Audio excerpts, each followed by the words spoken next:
As I said, very welcome to the Data Security Challenges webinar. We hope the panel today is able to kind of give you some insights and pick up on a number of questions should we actually get them through. My name is Patrick Daly, actually in Information Services in Queen's University Belfast, and I'm actually going to facilitate the event today. Introduce Chris Linton, who's the Security Manager at Queen's University. Hi. I'd just like to introduce Nick Combray, who is Assistant Specialist in Tools and Information Management from GISC. Hello. And John Kelly, who is, again, Assistant Specialist from GISC, who is specifically the area of technology and the law. Good. We're also with us today, Sebastian Simonovich Block, who is Innovation Specialist with Microsoft. Hello.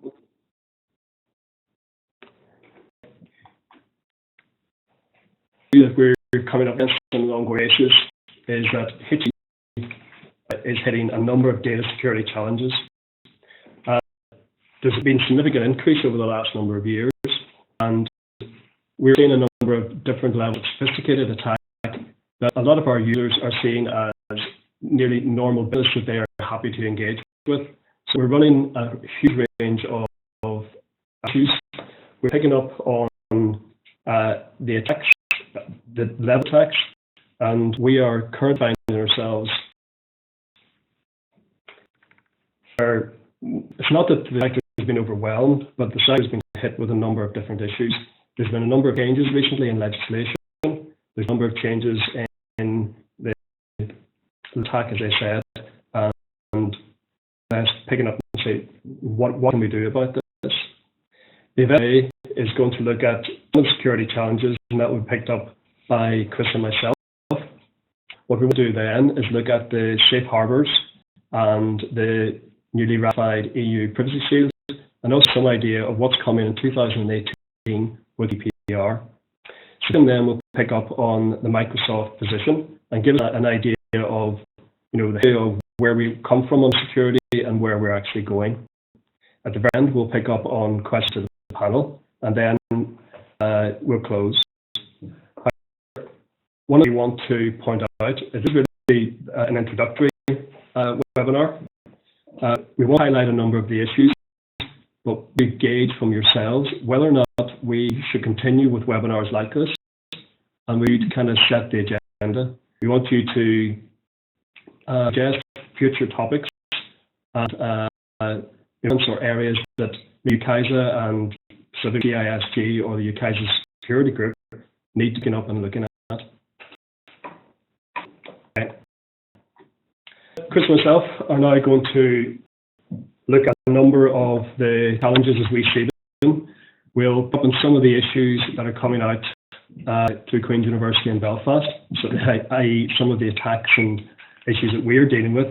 And we'll try and finish off by really saying how we started to look at this and try to put some kind of procedural style on what we are actually doing. What we intend to do is to look at questions, where we actually been attacked, what are the challenges that we have, how we're dealing with these challenges, and at the end we will pick and give a few useful links.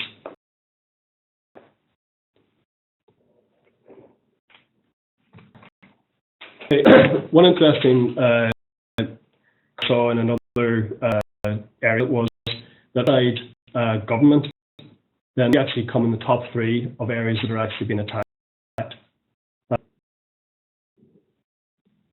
Input into why we're being attacked? It's a very good question, and I think there are many, many reasons why we are being attacked. But we are open, particularly in regard to remote access to our network. We're a bank or a government department, so we need to be open. We need to allow our students and our staff to access the network remotely to our business to function. Unfortunately, the bad guys are aware of that, so they use that opportunity to do all sorts of to attack us in all sorts of ways. We've again looked at what motivates the threat actors and what they achieve when they do attack us. Examples would be compromised emails is a really common thing within Queen's. But the attackers tend to just use those compromised accounts to spam other people on planet Earth. So we're not immediately aware of any real damage to Queen's, but of course we are also aware that academics particularly tend to keep valuable data in their emails. So perhaps there's a motivation there to get a hold of that. But we have no evidence of any academics' data being compromised in a way so far, but who knows in the future what might happen there. There's other things like we see quite a lot of zero-day attacks in our sandbox here. So possibly the bad guys are using those, tipping off because they know we're pretty open before they try and test other networks. And then there's an awful lot of noise that I would call noise, people scanning us and probing us to see what's open through or what's visible through our firewall. And we don't really have the tools to track that particularly carefully, but we're aware there probably are other attacks being hidden within those attacks, more sophisticated attacks being hidden within all that noise, and probably attempts to compromise, for example, our intellectual property and things like that. The other big question for me is the financial gain motivation. Are they getting money out of this? In Queen's, we have no real evidence of financial gain to attackers, but certainly that American universities have been hit quite hard by the wire transfer fraud, email scam. Notice a recent FBI report that indicates that US universities have lost $75 million to such scams. So the attackers are aware of where we're placed on planet Earth, what our location is, and telling us as well to see if they can get any financial gain. And then, of course, finally on that, my final comment on what I think is that there are an awful lot of students out there on planet Earth with a lot of time on their hands, and Queen's is one of the places that train people to do this sort of thing, or perhaps it's partly our own fault. And so I was picking up on the ethical hacking agenda. That's possibly a topic for a future event, where we look at, do we have ethical hackers who are constantly hacking our systems? The other question you allude to there, and it's the one possibly alluded to on the screen, is the culture of openness we have within UK higher education, compromise our rural security. But again, that's for another day. And yes, I think the answer, certainly from a security perspective, is yes. Some of the issues picked up on there, but this is brings that, why people are attacking us. We actually have huge amounts of information. We have a range of sources of user identities. We have information. We have research.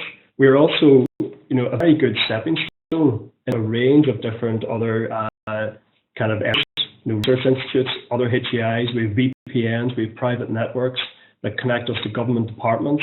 Although our own networks are generally quite secure and the front doors are actually pretty tight, once someone actually does find the vulnerability and gets in, then they can hop around to any range of different places. And we have secure subnets, and we have segmented networks. There are still gaps there where we work with government and places, as most universities do, and the back doors that we probably could leave open could be serious. Yeah, I mean, a lot of our staff, particularly academic staff, are not hugely disciplined in how they manage their data, regardless of how well we segment the networks. They keep data on their own desktops, and there's not really a lot we can do about that. There are issues, and it was actually highlighted to Queen's University there about 18 months ago. We had a series of distributed denial of service attacks, and one of the things that we actually found after the investigation was a university in the southern states of America. Their computer labs have been taken over, and all the traffic that was pointing to our website in an attempt to bring it down was actually coming from another university. And I think because of such good net, high-end connected infrastructure, then we're also seen as a good launch pad for these attacks on other people. The last point in this slide, kind of elements to this. One, in areas we may have actually quite key governance, but I know that governance could be quite weak because we're looking at a range of facilities and connections, different connection types, integrations that all need to operate within one environment. The way that the way in which that operate or that integration is funded is going to be quite distributed model. So we rarely get to a stage where we're planning for everything that we're going to be doing. So money comes in bits and pieces, and those financial models in themselves may be actually adding to the problem. Yeah, without it. We need to be more joined up, particularly on the IT side of governance. Slide actually has quite a lot on it, and these are things that you will recognize. You probably come up against them on a daily basis. We don't intend to talk about each one of these, but as you see in the left-hand column, these are ones which we actually would encounter on an ongoing basis. For you, which ones do you see most threat to us? Well, that are most common to us are phishing, for example. Phishing happens every day of the week. In fact, we had during registration we had 6 different phishing emails at one point in time looking for credentials, and we were having one user account per day compromised by that attack method.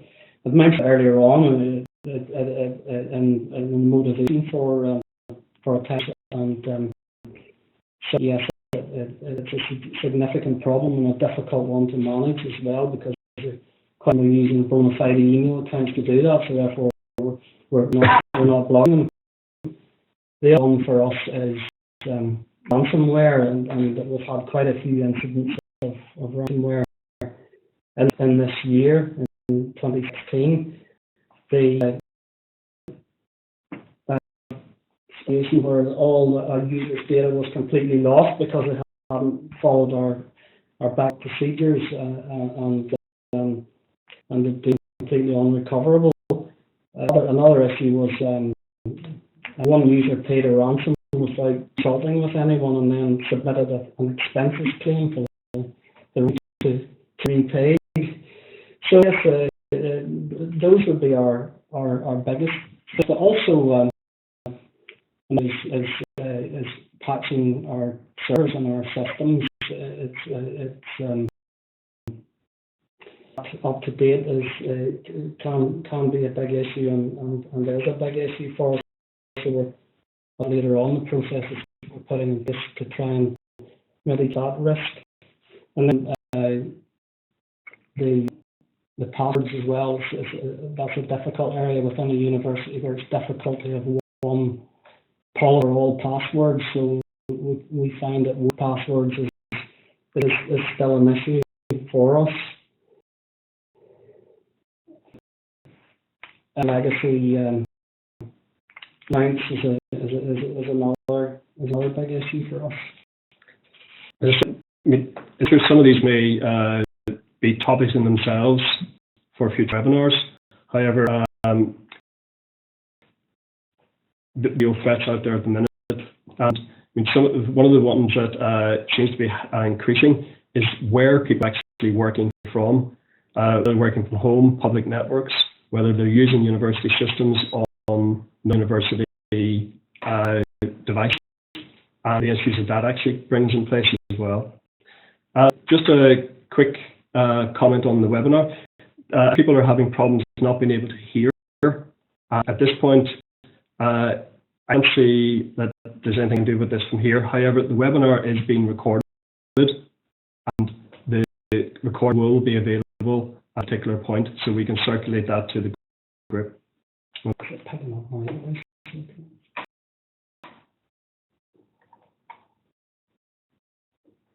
Okay, so the ICO put out basic guidelines, basically saying, here's things that we be doing at a basic level. We're looking at, around software updates, as Chris was pointing out, QL injections, decommissioning of old systems and test rigs, looking at default credentials, and also access to an appropriate condition or inappropriate locations, and the whole area of encryption, both in transit and at rest. In a presentation there basically about a month ago, the ICO also reiterated these, and they reiterated in saying that people are still getting caught out by the basics, saying that it was still a real issue, and they cited a number of examples in their presentation. One highlighted was, that everyone will be aware of, was the talk breach. Basically, it was basically down to one or two of the simple things that they could have actually dealt with, and they hadn't. But again, it's a lesson to us all that we should be looking at the base and then look at how everything has actually been built on, whether that's in bring your own device or whatever else it is. But the possibly biggest issue that they actually identified is threat from your own staff. Yeah, absolutely. I mean, we find that the inner threat is, we can concentrate on the threat, but in reality, the insider threat is probably at least as big, if not more. And it's not necessarily about malicious intent. Often we just find it's just carelessness and often on the part of certain IT administrators who haven't bothered to follow proper security procedures. I quite often say to people that if we get compromised by a very hack from somewhere else on planet Earth, if we're compromised because of some very simple process that we haven't followed, then that's just embarrassing and unacceptable. Okay, just very quickly on this, we're looking at the sector overall, and again, looking around, I looked at Hackmageddon, and they basically said where attacks are coming from across the sector, and 83% of the 80% of attacks are actually got to do with cyber crime. So they are details. They're after some financial gain out of what's happening. Okay, they're in there hacking, but as Chris said, I mean, some of it is accidental, some of it is deliberate, and this whole spying aspect and the idea of bringing down your site, but it's not why people are attacking us, or it doesn't appear to be why people are attacking us. Indeed, although espionage may well be hidden within a lot of the other nodes that I spoke about earlier on, the cyber crime nodes that we constantly get bombarded with. I also had a quick look at the computer security and incident response team in this, and basically up on they're actually monitoring January 16 to September 16. The caution here is basically saying that this is only what they're picking up. This isn't necessarily what the sector is actually dealing with, but it's actually again looking at the instances, and things like malware is probably where some of the ransomware is also coming in. I also have the phishing attacks and some of the social engineering issues as well. So we're being at all fronts, and we just need to be aware that any can actually present itself as an attack.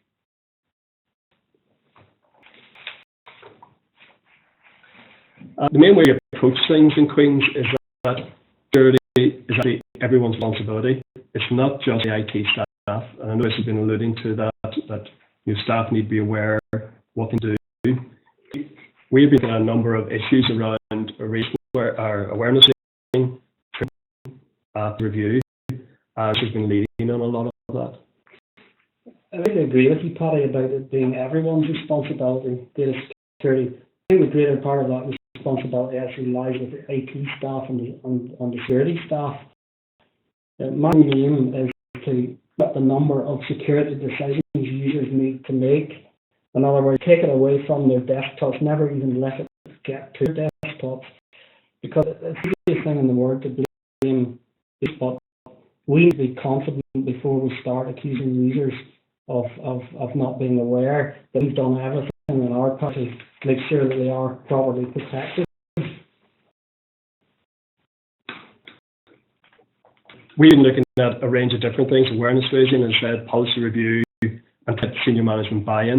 Because the area here is seen as infrastructure, and for the extent it's actually hidden from our key users. We make the assumptions that it's there, and the main things that we're looking at is trying to make sure that there's an appropriate funding model in place to assess the risk that we're actually undertaking.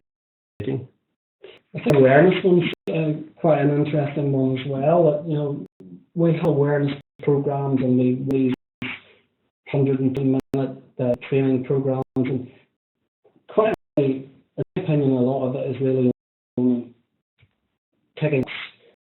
I'm more interested in dynamic type awareness training and getting the message across to people while they are in the middle of doing something, possibly something stupid. Looking at applications like not plugging this because it looks very good. It's one from Wombat Security. The web wombatsecurity.com. It looks like quite a good dynamic training package. Also things like Fish Me, where we actually test our own users by phishing them ourselves. But then it brings up all sorts of concerns about entrapment and things like that. So not sure whether we can read down that road particularly. And then I think there's not only awareness for users, ordinary users, there's also awareness for administrative staff about, as we discussed earlier on, the patching, the updating, the password management, removing of legacy accounts, all that sort of good stuff. So we got in a good practice guide here for administrators with all the stuff that we should actually be doing, and we've updated that within our own information services area. That seems to be made improvements there. What I've tried to do as well is to look at how we formalize the process. And you've seen versions of this slide before, but we've just adapted this for Queen's. And we do go through a process now where we're trying to look at identifying, secure, and protect, monitor, and manage. And in some, we want to get with our existing systems, we want to get to the stage where we're monitoring and managing. But when a new system is coming in, we want to work those new systems through this process. Absolutely. I admit we are playing catch up with our legacy systems, but we will get there, and the new systems, that's where we'll catch up with them and make sure they're in the continuous cycle of improvement and progression, and really that's all I want to say on this. To end here and kind of put a couple of links that we've found from the Information Commissioner's Office. They highlight some of the issues that we've picked up on, and we're going to look at handing over to John Nicole who was looking at some of the data protection issues, the Safe Harbour issue, and GDPR.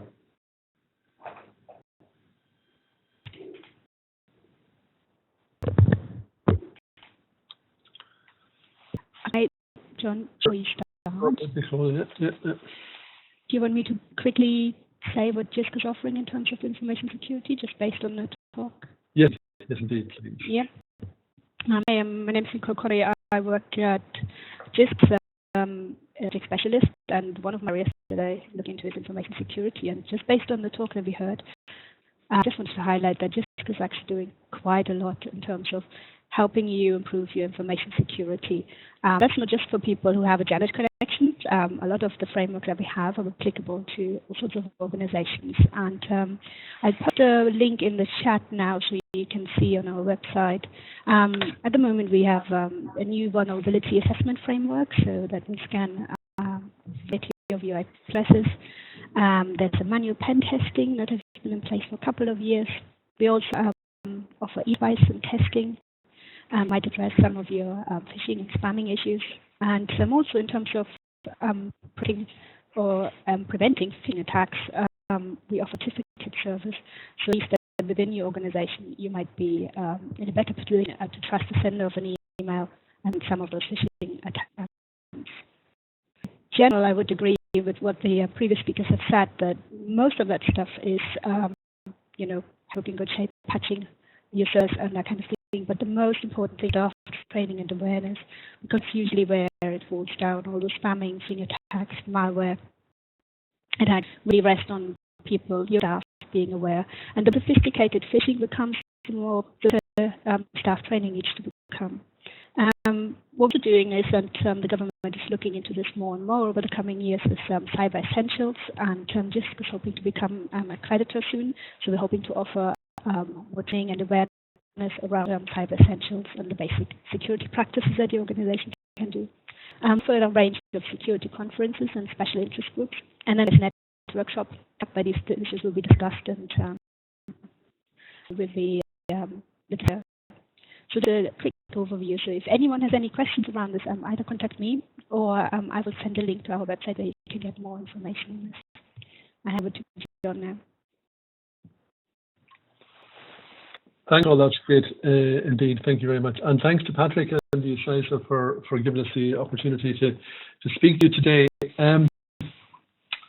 GDPR might be one of these opportunities to get a bit of management buy-in. I know that was senior management buy-in. I know that is one of the issues identified because it's sort of a once in a.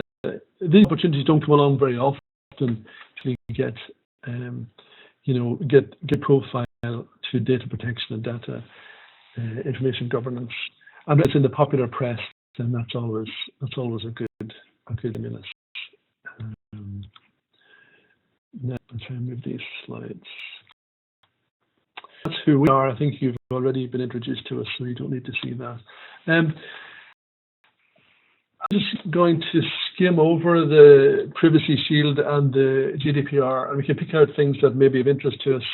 So this is really about the current legal position on the sort of the often tricky and sometimes controversial matter of transferring personal data to the US. It's just a fairly clear picture of what has happened and where we are now. There's a lot of noise in the popular press, as I said, about this, and there's no harm in taking off and seeing how this affects us and why, if at all, we need to know about it. There's an awful lot of stuff written about this, and I'll try to condense it into as short as possible.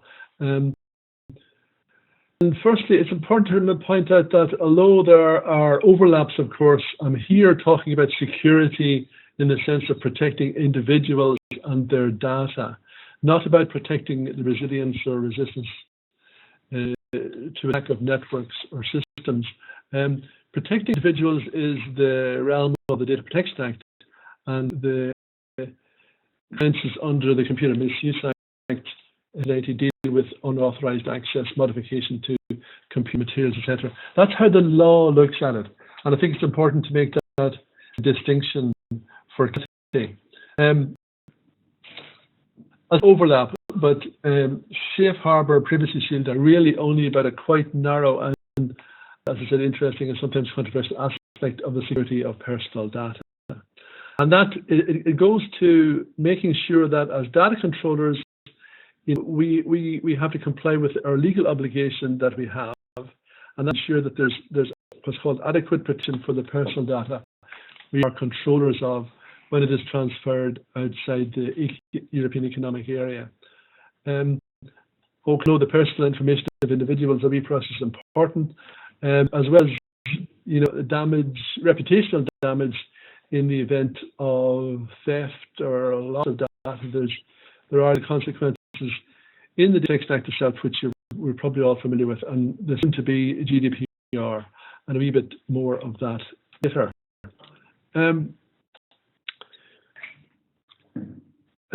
First, some facts. I will talk a little about some of the fiction surrounding this whole area. The best place to start, of course, just for the history, is with Safe Harbour. This was an arrangement where data processing companies in the US could comply with the EU regulations. The EU had forbidden citizens personal data from being sent to places that don't guarantee, with that word again, adequate privacy protections. And in order to avoid all of this bogging down transfers to the US, it was decided that American firms could self-certify, which was a bit of a worry, that the information they sent to their data centers would be properly protected. And in October last year, the ECJ, the European Court, decided that this 15-year-old Harbour arrangement, they declared it invalid because there were concerns about that it was enabling US surveillance of that data. So that piece of the jigsaw was taken away. There was a hiatus and a bit of a, well, life has to go on. And so a Privacy Shield agreement was conjured up, and this European approval in July of this year. The parts of that are really that an undertaking by the US to create an ombudsman to have handled complaints from EU citizens about spying on their data. So for the first time, there's a clear path if you have a complaint about where data is being handled in the US. So that's one of the first points. Second point was that the US Office of, I think, the National Intelligence, Director of National Intelligence, they gave written commitments that Europeans' personal data would not be subject to surveillance. Now, they didn't undertake not to say this data, but mass surveillance wasn't what they did take, not to subject personal data to mass surveillance. And the third leg of it is that there will be an annual review to check that the new system is working in some way properly. And with those safeguards in place, it was considered that transfers to the US could proceed. Companies that sign up to the Privacy Shield faced new obligations such as deleting personal data when it was no longer necessary. That was one of the ones. For example, I've just signed up to Privacy Shield in October this year.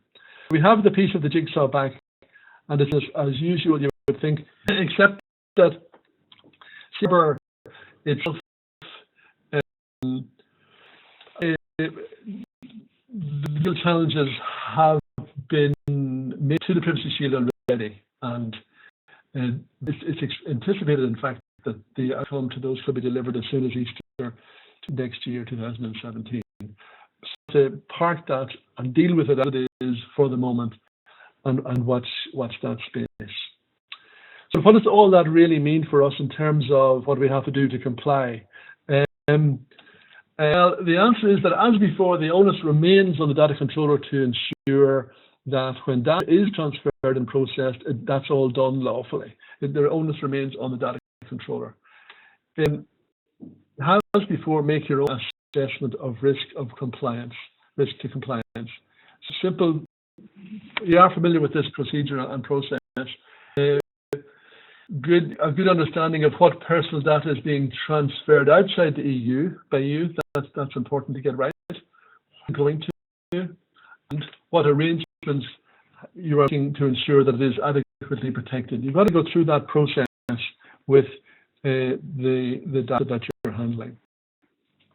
For cloud-based services, you look at cloud service providers and find out whether personal data is being held overseas on servers based in the EA. So means that agreements that are entered into need to be reviewed in some detail to ensure that there is adequate protection for personal data. It may mean that when negotiating agreements with data processors, you have to insist that approved model contract clauses form part of the agreement. Now, these processes have been around for quite a while, and ICO has detailed guidance on the approved model contract clauses on their website, and they're fairly easy to find online. During this period, the steer from the ICO is that they're not going to rush to user enforcement powers during the review period, and so there is some reassurance in that. We can say about Privacy Shield for the moment. But we thought we knew where we were with personal data. The GDPR comes along. The general data, there's of text written about this general data protection regulation, and get that back in place. Yeah, there's a text written in this legislation. It is a substantial piece of legislation. It effect in May 2018 after a 2-year transition period, which we're now in.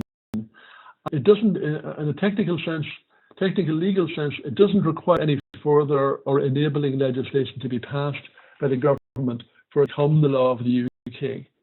Now, is that there's a vast amount of knowledge and expertise of handling personal lawfully already in the sector, and British universities are very well placed to manage the coming changes. In my mind, good classification of information and data is crucial to this.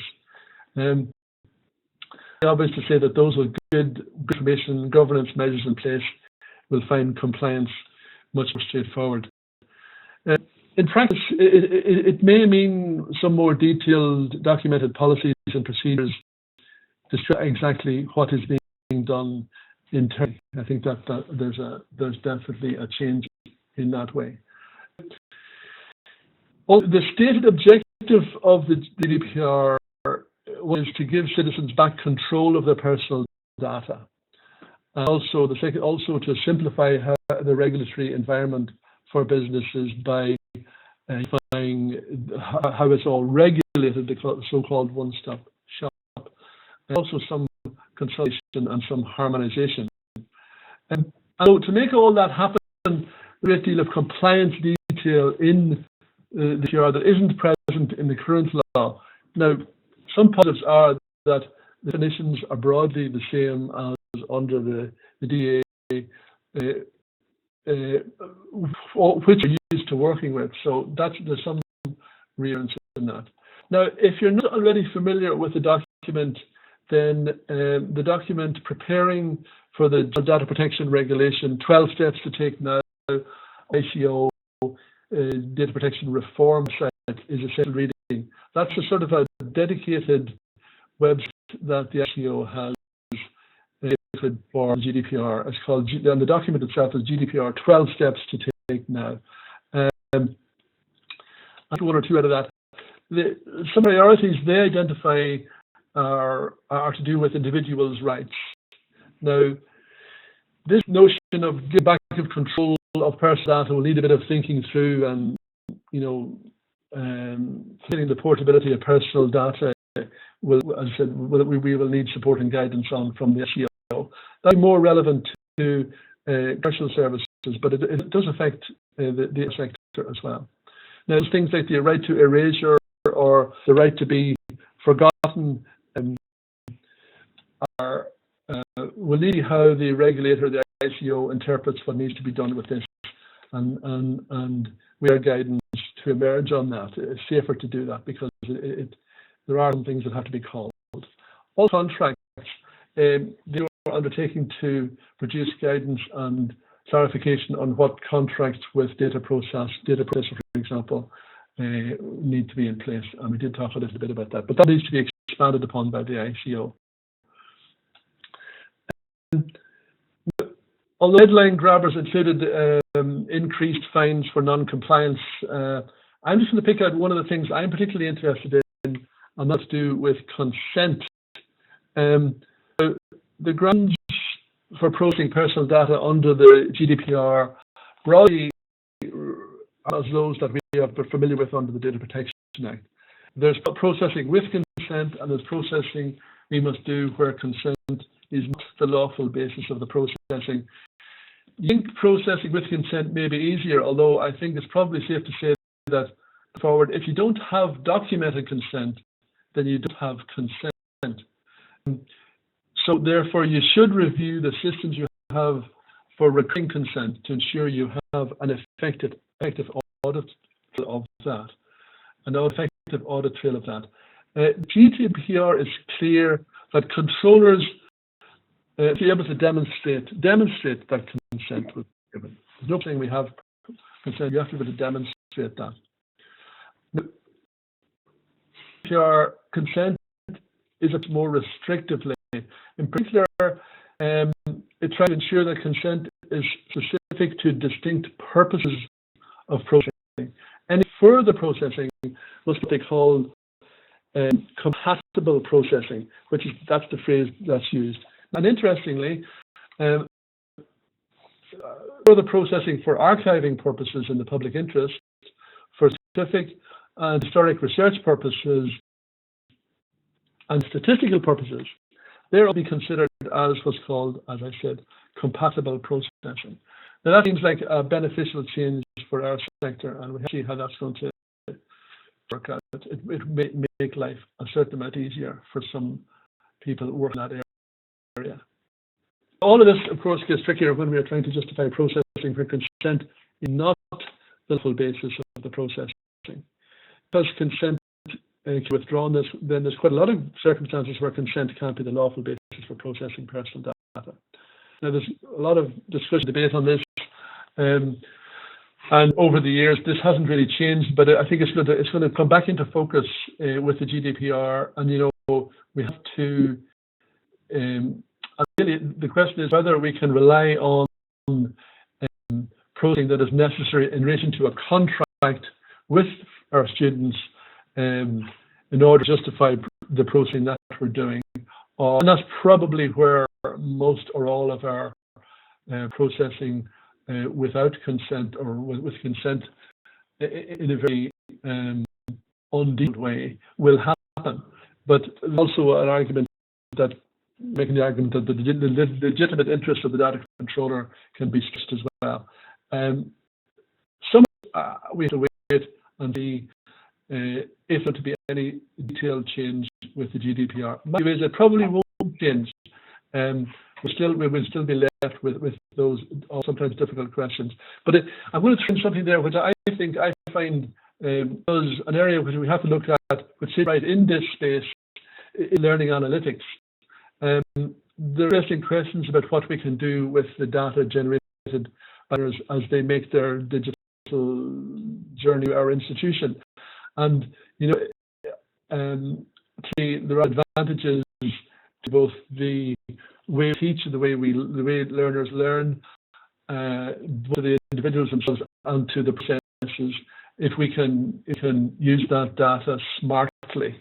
But one of the difficulties with making all that work and learn from that is the area of consent. And I'd be very interested to hear your views on what we could do in that area, in that space. I'm just going to move on as quick as I can then to pre-notices. Now, some guidance on the area where the ICO has helpfully updated guidance taking into account the GDPR is the recently published Privacy Notices Code of Practice. This is a good time to review current privacy notices that you're using. Privacy notices are really the information that you make available and provide to individuals when you collect information about them or from them. The guidance includes a checklist to help you decide what to put in the notice. And that we can do now in preparation for the GDPR. I'm going to say this may be quite controversial, and I know we are being recorded, which is always a bit risque, but I'm going to say that privacy notices are a sort of almost a jail-free card. I say that is because if you can show that you were transparent in what you were doing with personal data and have provided clear information to the individuals about how you will use their personal data, then really that goes a long way in mitigation should there be an occasion when you have to defend of personal data of the data protection regulations, for example. So, as I said, and telling people what you're doing is also get a jail-free card. As said, it's accepted that if you have good practice in place, then the transition to the GDPR should be relatively easy. That's very simple to say, but it's not always easy to gauge how good your practices are, say, in relation to accepted standards or to other institutions. I'm going to stop there because I would like to hear what you all have to say. I know that time is pushing on. There's a lot of uncertainty about what GDPR means for all of us, but it's clear that, as in the past, working together is the right thing to do, and events like this are very useful. useful to attend, and we're always interested in hearing from you. There are peculiarities about what universities and colleges do that distinguish us from the commercial players in the market who process personal data for whole different reasons. So I think we've got to wait until the regulator makes some of the difficult calls on the details of what's done. And in the meantime, we can get our information governance in order and update our privacy notices. And I'm going to leave it there. Again, there's some put-off links there and a couple of contact details. A couple of comments coming in around that. People saying that, GDPR may actually be taken a bit more seriously within your institution if the fines actually are realised. Quite a good point. And they're looking at the ever essentials for research funding bodies. One of the questions coming in there as well on GDPR is that can we rely on legitimate interest? And I think you've tried to address that, but we're waiting on the regulator. Okay. The own view on that, my quick own view on that is that it's going to be more difficult, and I think there will be activities that you think of different activities in different ways rather than just a sort of a blanket approach to it. You're going to have to. There will be activities which you can fall into legitimate interest, and other activities that can't. So it's not a simple yes or no answer. I think a lot of institutions at the moment, they get students actually to see something when they, as part of their matriculation or part of their normal sign-up, and then there's an online confirmation that you still adhere to those principles or allow data to be shared in particular ways once a year at registration. However, we need to be quite careful, as you said, we need to wait on the regulator just how we deal with the information as we move forward. Yeah, thank you very much. We'll move on to Sebastian. Sebastian. Sure. Can you guys hear me? Yeah. Yeah. Perfect. Thank you for having me, Paul. And basically, what I do is I travel around Europe discussing these issues and security, as well with our most important customers, including the education sector. When we and what I want to discuss today is more around how we designed our compliance services for cloud platform. The platform of Microsoft is our biggest investment and our biggest bet for the future from a commercial perspective, and therefore we had to design the whole platform with compliance by design in mind. Right? We have to have a framework that's open enough to help our customers, or to have our customers be compliant while using cloud services, while also being extremely secure and profitable at the same time. So it's a fine balance to make it there. So in order to understand, Patrick invited us to what was our position, and I think to state a position at this point in time regarding GDPR, etc., is very, very hard because it hasn't come into force yet. However, taking it back of how Microsoft, we have done compliance and take care of our customers in that sense, we'll actually let everybody understand how we're going to do it in the future. So in 2010, this thing started to take off a little bit, and basically Safe Harbor was in effect. Main issue with Safe Harbor from our perspective is it was a self-certifying mechanism. That means that we just had to sign up to it, and by signing up to it, we were part of a website that said that your data was going to, our customers' data was going to being taken care of in the same way, that with the same privacy care that it will if it were taking in Europe. However, in 2010, the European Commission approved this standard contractual clause for a more binding agreement that is not only for the US but for the rest of the world. But basically, what says you have a standard contractual clause in your contract, then it means that the data will be taken care of with the same stringent regulations that are happening in Europe. So basically, 2011, we started. We had a model clauses available, and we were signing the contract with them. And this is 5 years ago, and 5 years ago we had the foresight to understand that eventually Safe Harbor would have been rejected, struck down, or whatever word you want to use, because it wasn't a good enough mechanism to protect data, right? In 2012, the Article 29 Working Party, which is basically a group of the 28 data protection regulators in the European Union, they basically state their opinion on cloud. So basically, they understand that cloud is coming. So basically, a statement saying cloud is coming and you need to be prepared for it. We have a Data Protection Act, which is a bit old, which didn't take maybe cloud into consideration, but with standard model clauses and this, we can sort of take care of it. And we as Microsoft try to understand with the European Commission saying, actually, what do we need to include in our contracts for you to say, you know what, if you work with Microsoft as a cloud supplier, then covered by the contracts from a privacy and data protection regulation point of view, right? So basically, the European Union and the Article 29 Working Party asked us to include some things in our contract. We actually had to change some things in engineering. And when you have to change things in engineering for a service where you've invested about $9 billion, 200 data centers, you're serving around between 10 and 50 million customers, a change in engineering has a very, very broad impact.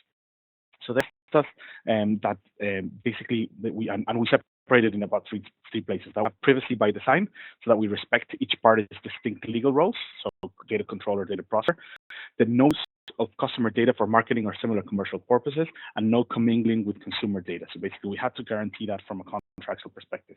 We had a commitment to comply with all applicable privacy laws, and that's an important for GDPR. A data extraction, portability, and deletion, so basically the right to be forgotten act. Data stored at rest within a selected geography. So basically, the European Commission saying, look, if we need data at rest to be coming to the European Economic Area, and that's something that you have to commit to. Provide a list of subcontractors and also provide notice of when we're going subcontractors, so that customers that do not agree with a subcontractor can offboard from the service. Independent third-party audits, and basically an EU model clauses for international data exports. In terms of transparency, compliance notices such as security, incident notifications, etc. In 2014, in April 2014, the Article 29 Working Party issued a letter endorsing our implementation of model clauses and our contract, which is now called the Online Service Terms, which a single cloud customer in Microsoft, whether they're using Office 365, Azure, or CRM Online, they actually are basically the contractual framework includes what we call Online Services Terms. You can actually go find them in www.microsoftvolumelicensing.com. It's a public document for everybody. And actually, on the next slide, but don't move yet, please. There's actually the link, the actual letter from the Article 29 Working Party endorsing our implementation of the contract. There, in 2015, in October, when Harbours was shut down, a lot of cloud suppliers and cloud vendors were rushing around trying to see how they could implement model clauses, and if the model clauses match their data processing agreement, so what do they have to do to actually get those model clauses contracts out to all their customers, etc. We didn't have an issue. Right? And there's loads of blogs by our president Brad Smith, actually saying, well, we understand that Safe Harbor wasn't an end-to-end solution to the service that we wanted to provide, and the compliance that we wanted to be able to. Very interestingly, also when Privacy Shield comes, whatever its validity, its implementation, or life expectancy, maybe it's a strong word, however, whatever life expectancy we have, the important thing is that we actually were one of the, if not the first, one of the first technology companies to sign up to it, to show that we are on the forefront of any compliance requirements that might get thrown up on us. And so, for example, from a UK perspective and regionalization, we actually launched UK data center as a region. So basically that it could be self-contained within a region in September 6th. So basically Azure, Office 365 and CRM Online. I think at the moment it's Azure and Office 365, CRM Online is coming in a little bit late unless it's there now. We'll be able to be served from a UK data center on its own as well. And this is the foresight we have by certain things happening in the political landscape around Britain leaving the European Union, etc., etc. So it's very important that that you understand that Microsoft as a company is looking maybe 3, 4, 5 years ahead at what's happening with data protection legislation and compliance, because simply we cannot afford people to offboard the service because they're not going to be compliant, right? So I think it's important to understand why we're there. Also, it's really important to understand that all of these contracts and all of these contractual guarantees that we put in our contracts and all of the compliance mechanisms that we have from a legal perspective, they're all backed up in engineering, right? So we have massive security investments in our cloud platform. We actually have protection for from a depth approach, not only for running the service, but for allowing our customers to protect themselves while being on our service. So of course I don't have enough time to explain all of our security features and all of the cool stuff that we do, like the intelligent security graph, or how we apply machine learning to behavioral analysis to understand when abnormal behaviors happen, to fire off alerts, etc. If anybody wants to talk a little bit more about that, we'd be more than happy to. But in general, I take the latest iteration of Brad Smith's and Satya's message is called the Cloud for Good message. So basically, it's an ebook that has recommendations for both government and private sector and education as well. And there's loads of really interesting material that we have developed, because we understand that the cloud needs to have an ethical component to it, not just a compliance and a security component as well. And the Cloud for Good book is a really interesting way to understand what we're thinking about, why we want to be compliant, why we've actually even sued the United States government and won in this of email extraction by the US government and those types of work. So happy to answer some questions after this, and I'm hoping you like this. If we can go to this slide, Patrick. Resources there. You can see the joint letter. You can see the safe harbor notice to Microsoft customers, how we signed up for Privilege, and the Cloud for link. Thank you. Just come in there, but considering that there's potential legal challenges ongoing to the new privacy EU-US privacy deals, we continue to act on it and prepare for it until something better comes along. And the entire panel is. So from Microsoft perspective, sorry, and mine is a very simple answer. If you're using any of our cloud platforms, there's nothing you need to worry about, because within the contracts you have European model clauses, where a contractual agreement that is a bit tighter than the field. Okay. We other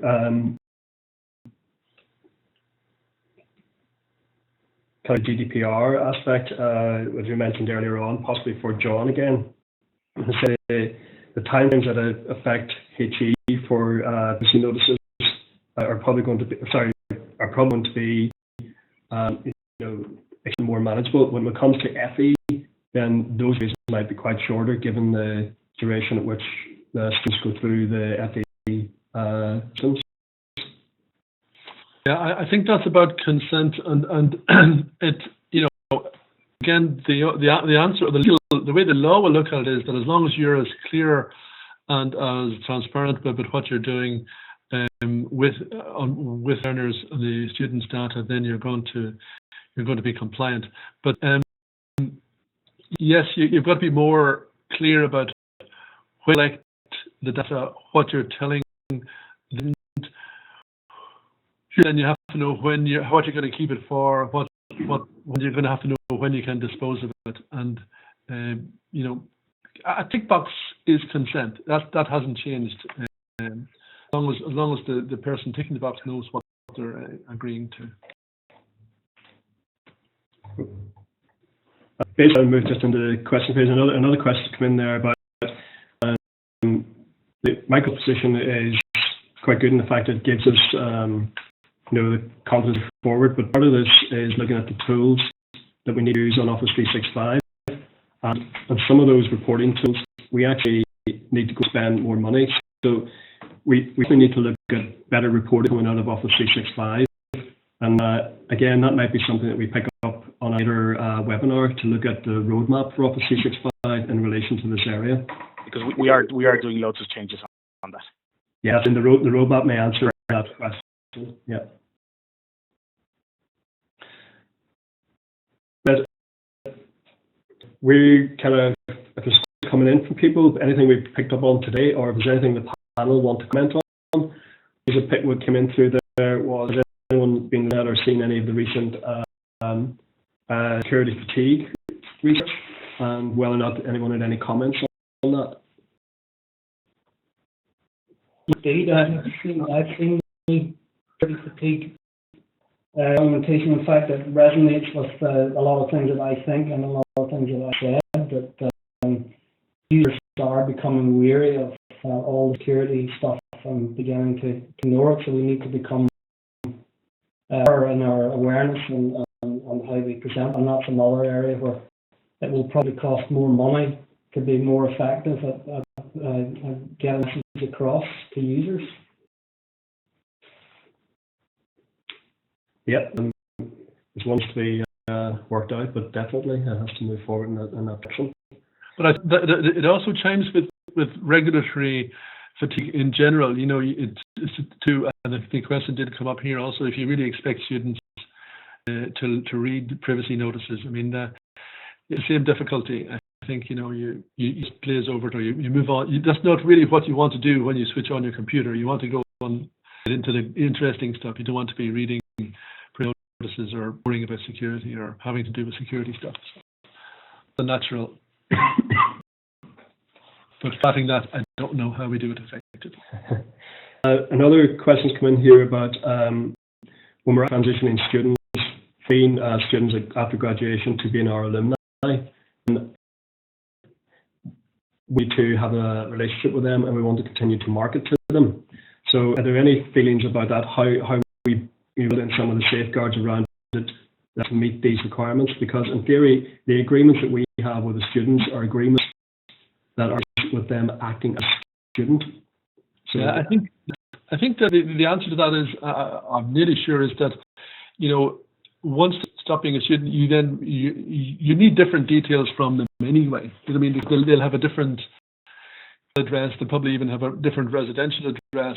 They'll have a different phone numbers. So you've got to really, consent is the only way, a lawful way to do that. It's very hard to see how you would do it any other way. A couple of comments come in as well in terms of getting buy-in, which you mentioned before. But if we start to be fined, then your management may sit up and take notice.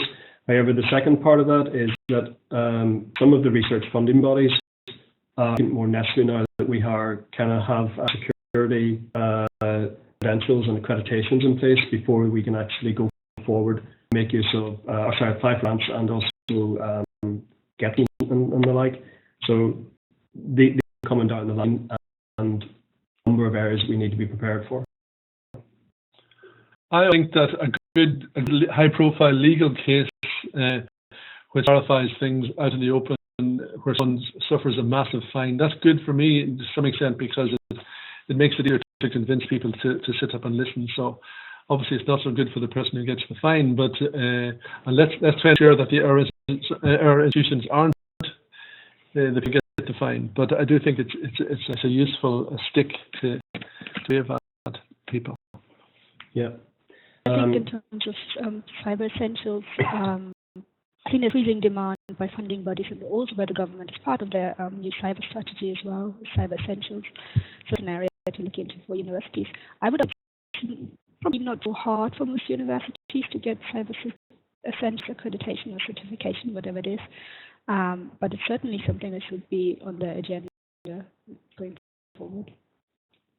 The cyber essentials accreditation it needs to be scoped very carefully within a university. I don't see how an entire university could say that it had essentials. I think people need to look. We certainly have been looking very carefully at how we might implement the sciences within specific systems and specific areas, rather than trying to out the entire university.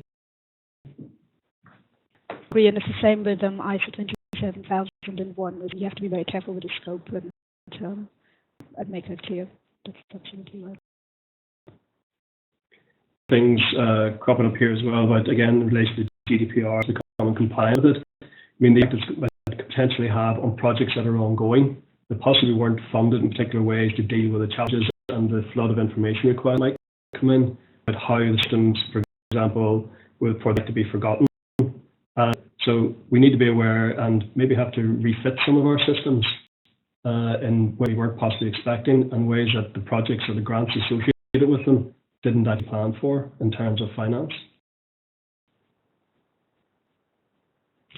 I think that's right. I think most finance systems or even HR or student record systems aren't really geared up for identifying particular sets of records and then deleting them in, and it makes a compliance in which you still have a stub of information and you actually record that you've deleted something. So it's just that a lot of organizations will have to look into, and I think a lot of HE compliance officers and records managers, information managers are currently discussing that. It's a particular issue, I would say, for structured data, which was always assumed to be in quite good shape and managed well, but the deletion issue might be a difficult thing when systems haven't been built in that way before. Yeah. Although most of the here is applicable to companies external to the university sector and to the university sector itself, it could feature that we have more events coming out, so we bring in some more companies as well, maybe even to pick up and present what they're facing. And, look at the main issues affecting not just the university sector, but also our partners.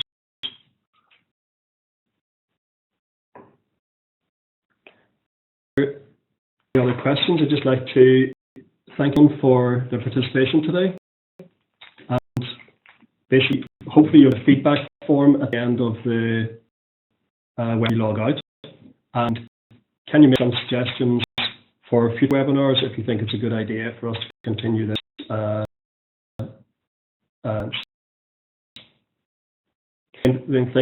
The slides for today will be made available, and the recording hopefully will be made available as well shortly.